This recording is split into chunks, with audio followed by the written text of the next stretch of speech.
If last week in our spy story is kind of the opening scene of the spy movie where the spies go in and they do their spy stuff, they show off their skills, this week our text is really about the spies coming back to report to their organization, to recommend what they're supposed to do to thwart evil, stop the bad guys, save the world, that kind of thing. And of course, there's always the hero's recommendation, and then there's always the other viewpoints, pointing everybody in the other direction.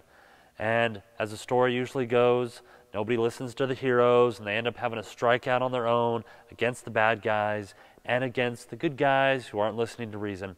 But that's kind of getting ahead of ourselves. This week is really about the reporting back, the recommendations, the organizations trying to communicate and inspire the people to do what they need to do.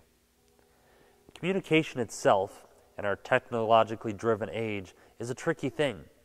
And when you think about it, you can text someone, you can call someone, you can leave a voicemail, you can picture message somebody, and that's just with your cell phone. There's Facebook, there's MySpace, you can use snail mail, you can even pass someone a note. Of course, there's good old-fashioned talking. Then there's the non-verbal communication, the wink, the head nod, hug, side hug, the handshake into half-man hug with the predetermined amounts of pats on the backs. No extra pats, that just gets awkward. A UCLA study found that 93% of our communication comes from nonverbal cues, facial expressions, tone, body language, that sort of thing. And think about what we communicate with our clothing. Not just what a t-shirt says, but what we actually choose to wear. I'm always astonished when, even on some of the coldest days of the year, and I drive by the high school, and I'll see students walking home in nothing but a light sweatshirt and a skirt. That communicates something very clearly. She's far more concerned with looking hot than being warm.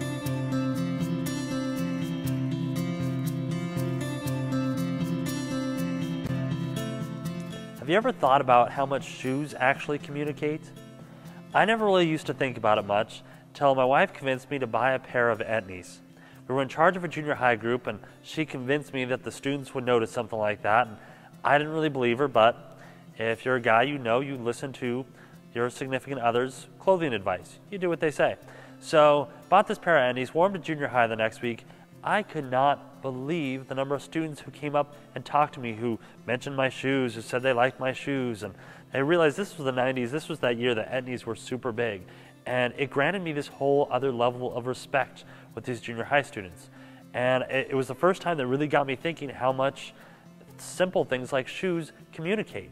I spent my last year of high school wearing a $1 pair of Reeboks my dad bought at the thrift store. No wonder I got picked on. My shoes were begging jocks to throw me in lockers. My point here isn't to run out and buy shoes. My point here is we communicate so much more than we realize. We learned last week that if we call ourselves Christians, we're spies for Christianity. We're reporting back to other people what the Christian life is like. We've met Jesus, we've been living the Christian life, and we've been reporting back with our whole life as to what that's like. The question we've been asking is, what side are you on? And more specifically this week, it's what are you communicating? What is your life communicating to others about Jesus?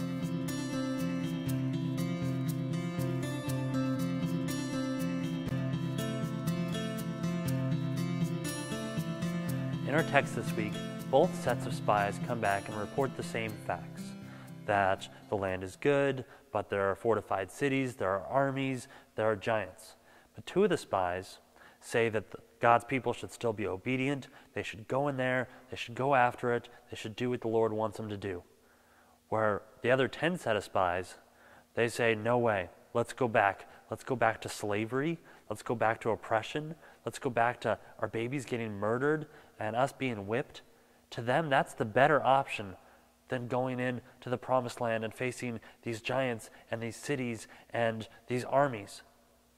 It's like they're drawing this line in the sand that says, that's too much for us to risk to do what God is asking us to do.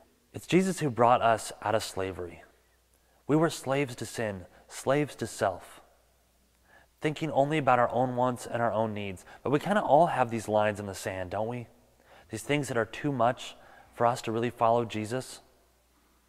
We say we want spiritual growth, we say we want better lives, but there are certain attachments to this world we're not willing to risk or give up to go after the goals that God has for us. Jesus is fine as long as he doesn't interfere with our habits, with our commitments, with certain responsibilities that we want, or having just had Valentine's Day, certain relationships. So many times I've talked to students who get all excited about a new relationship. They want to come tell me about this new guy or girl that they're dating. Let's be honest, guys don't come talk to me about their new relationship. It's mainly girls who get all excited about their relationships. So a girl comes and tells me, oh, I'm dating this new guy, and of course I have to ask the question, is he a Christian? Because I'm the youth pastor, and the Bible doesn't say a whole lot of specifics on dating, but it does talk about this one area pretty clearly. It should be a Christian. And if I have to ask the question, of course I know the answer, and eventually she says, well, he believes in God. But the book of James actually tells us that demons believe in God too. It's like the Bible saying, congratulations, you're dating a demon.